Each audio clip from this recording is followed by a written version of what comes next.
holiday address is Torquay Beach, Empress Augusta Bay, Bougainville Island, Solomons. The place is a striking base against the Japanese, the men American and New Zealand flyers, and the holiday just a matter of an hour or two off between spells of duty. American lightnings flash past, flying fortresses taxi in, and this on an island which is still in the main Japanese occupied. These New Zealand torpedo bomber crews are receiving a final briefing from an intelligence officer. Within the last 24 hours, the Japanese have moved troops, supplies overland from the east coast. These concentrations are situated in the trees about 400 yards inland from Mako. The aircraft will follow one another in at 3-minute intervals and are to bomb from 800 feet. New Zealand Warhawks, torpedo and dive bombers will be operating over Area Y. On the backbone of the island, a volcano sends up its sullen smoke without the aid of bombs. But the bombs are here to make the Solomons jungles doubly unhealthy for the Japanese invader. While the crews get their briefings, ground crews in dispersal bays are arming the planes. There are plenty of bombs within the Allied perimeter at Empress Augusta Bay, Bougainville. Here is New Zealand Fighter Wing. This is your target for this morning.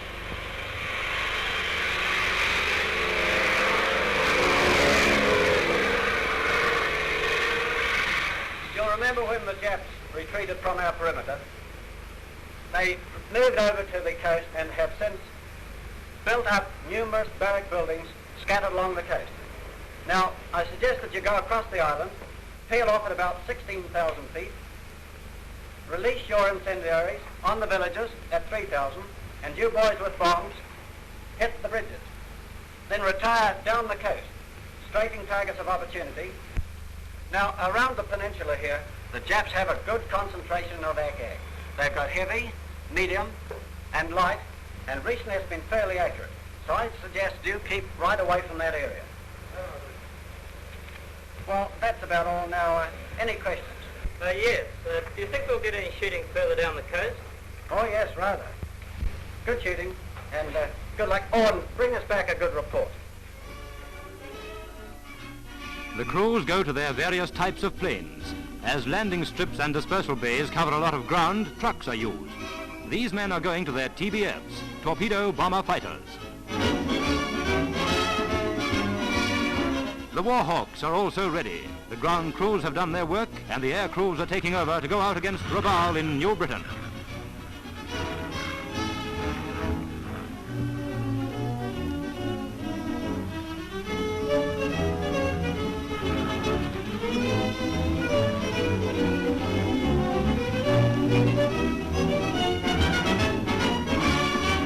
Now that Jap Zeros are becoming rare targets in this area, the New Zealand Warhawks have been adapted to carry bombs as well as their usual fighter armament. They're glide bombers now. In company with a reconnaissance plane, we take off from the fighter strip on an offensive mission.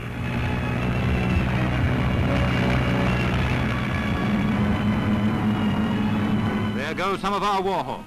They climb up from this Allied base, up above the bay, and set off down the coast to deliver their loads westwards to New Ireland and New Britain.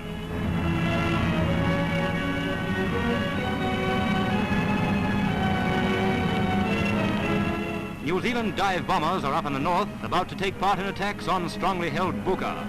There's Buka Passage on the skyline, separating Buka from Bougainville Island. On each side of Buka Passage, there's a Japanese airstrip, also supply and bivouac areas. The dive bombers get to work.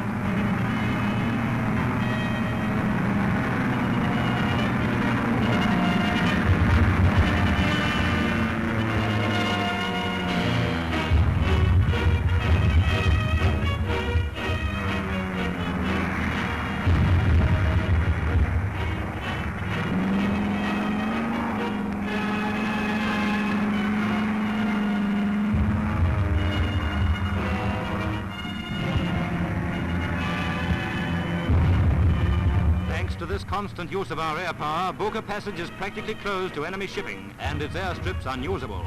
But the garrison still fires back.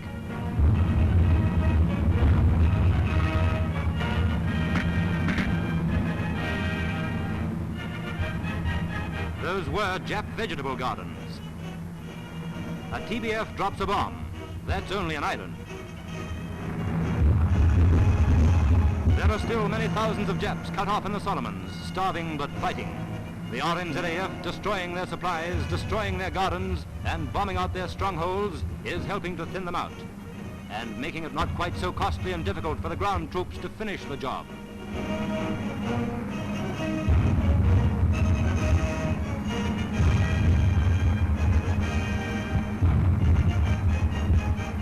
That's over for today. The dive bombers go back towards their patch of friendly territory. Meanwhile, the Venturas are out, approaching targets on the Shortland Islands. They have a load of delayed action bombs for Jap-occupied villages.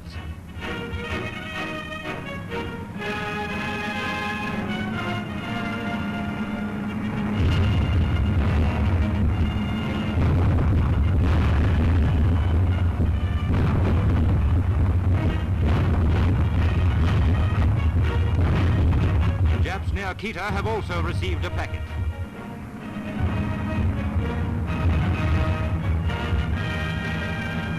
Far away to the west of Bougainville, large forces are passing New Ireland.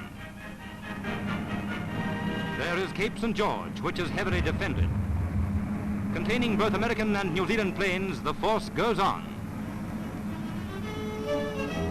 Back again, over the Allied patch on Bougainville, is the reconnaissance plane. It glides down over the jungle, down over the open-air picture show whose screen the starving Japs used to gaze at from the hills at night, over the camp area and down to earth.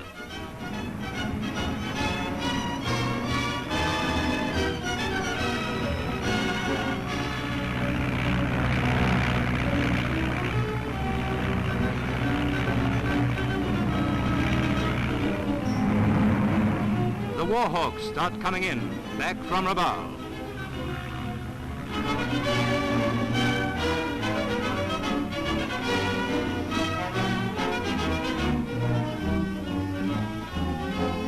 They're all back. The crews were briefed to do a job, and they've carried it out without loss. Soon the ground crews will have the planes rearmed and refueled, ready for the next job.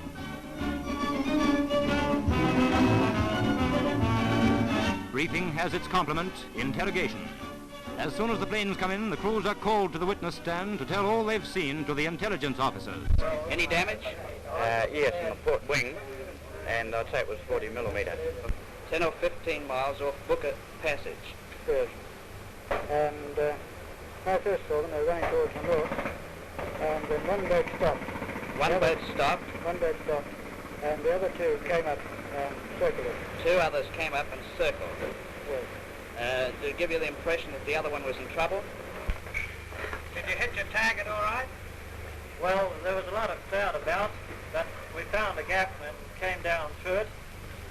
Our bombs seemed to cover the target area fairly well, and I think one of the guns stopped firing. Did you notice that? Yes, I saw that. Seemed to be a couple of guns further east now. That's coming up pretty heavily. This is the air war round Bougainville. Planes go out, bomb and strafe the enemy, and crews come back and make their reports. So it goes on, day after day. Well, how did she go? Oh, she's okay. No holes in it? No, there's plenty of flak, but we came through all right. Good thing. Stop. They won't use that airfield for a while. No.